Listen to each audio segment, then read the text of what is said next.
Hello friend, कैसे हो आप सब। मैं doctor C Sharad Yadav, head of B J R physiotherapy clinic Kakadeo का।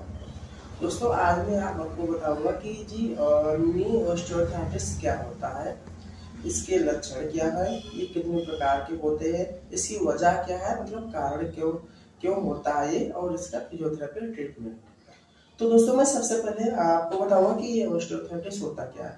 ऑस्टियोआर्थराइटिस जो ये progressive degeneration of the articular cartilage, मतलब जो हमारे आर्टिकुलर कार्टिलेज होते हैं दो जोड़ों के बीच में, आर्टिकुलेशन के बीच में, वो डीजनरेट हो जाते हैं। इसकी वजह से ऑस्टियोआर्थराइटिस होता है। अब इसको हम अगर मुख्यतः देखें कि कितने प्रकार का होता है, तो ये होता है दो प्रकार के। नंबर एक प्राइमरी, दूसरा सेकेंडरी। अगर हम प्राइमरी देखें तो प्राइमरी हमारा होता है जिसका हमें कोई काज पता ही ना हो, मतलब वो अननोन हो, वो पेशेंट को पता ही नहीं चलता कि हमारी कब पेन स्टार्ट हुआ और कैसे स्टार्ट हुआ, मतलब जिसकी कोई वजह पता ही ना हो पेशेंट को।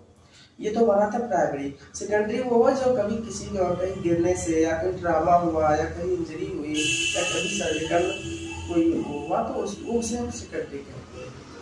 और इसकी अगर हम देखा जाए कि वजह मेन है वो क्या है, तो इसके मेन होते हैं वजह दो होती है। एक तो होते हैं लोकल फैक्टर, एक होते हैं सिस्टमिक फैक्टर। मतलब सिस्टमिक है, लोकल। सिस्टमिक में हमारा होता है कि विटामिन डी की डिफिशियंसी हो जाना, और एज के हिसाब से होता है।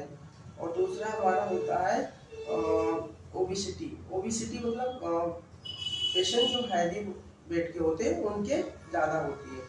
और बहुत देर तक रिपीटिशन स्ट्रेस, मतलब बहुत देर तक खड़े रहना, वो लॉन्ग टाइम से, ये तो था हमारा उसका वजह। अगर उसका हम देखते हैं कि साइन एंड सिम्टम्स क्या है, तो साइन उसका जो मेन साइन होते हैं, तो उसमें पेन, नी जॉइंट में पेन होना, और स्वेलिंग हो जाना, और मॉर्निंग में लगभग 30 या 25 मिनट तक स्टमक बनी रहना सुबह में।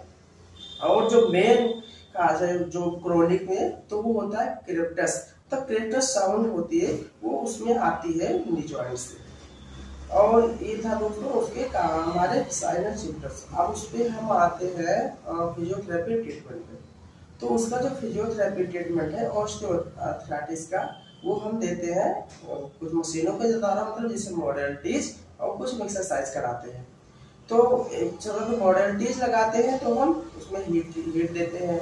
हीट देंगे तो हीट हम दो प्रकार की देते हैं। एक तो हीट देते हैं सुपरफिशियल, एक होते हैं हम डीप। सुपरफिशियल में अगर हम देते हैं तो उसमें हम मॉइस्ट हीट देते हैं, पैराफिन वाफ देते हैं। अगर हम डीप में आते हैं तो डीप में हम देते हैं अल्ट्रासाउंड थेरेपी।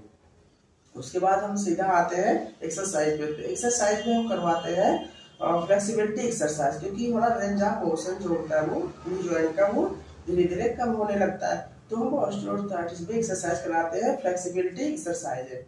उसके बाद हम स्ट्रेचिंग देते हैं और स्ट्रेंथनिंग एक्सरसाइज करवाते हैं। ये सब एक्सरसाइज करवाते हैं क्योंकि हमारे जो आर्टिकुलर कार्टिलेज डीजनरेट कर गए हैं, तो हमारा जो जॉइंट था वो वेट को, हमारे बॉडी के शरीर के भार को वो मैनेज नहीं कर पा रहा था, मतलब बेयर नहीं कर पा रहा था। तो जैसे उसके हम जब एक्सरसाइज करवाएंगे मसल्स में, तो स्ट्रांग होंगी, पावर आएगी, तो वो ताकत को मतलब सह सकेंगे, उसमें ताकत आएगी। और मेनली जो होता है हमारा ऑस्टियोआर्थराइटिस, जो हमारा नी जॉइंट है वो मीडियल साइड ज्यादा अफेक्ट होता है, क्योंकि हमारा बॉडी वेट होता है वो मीडियली ज्यादा शिफ्ट रहता है कंपार्टमेंट में। तो ये था उसका ट्रीटमेंट।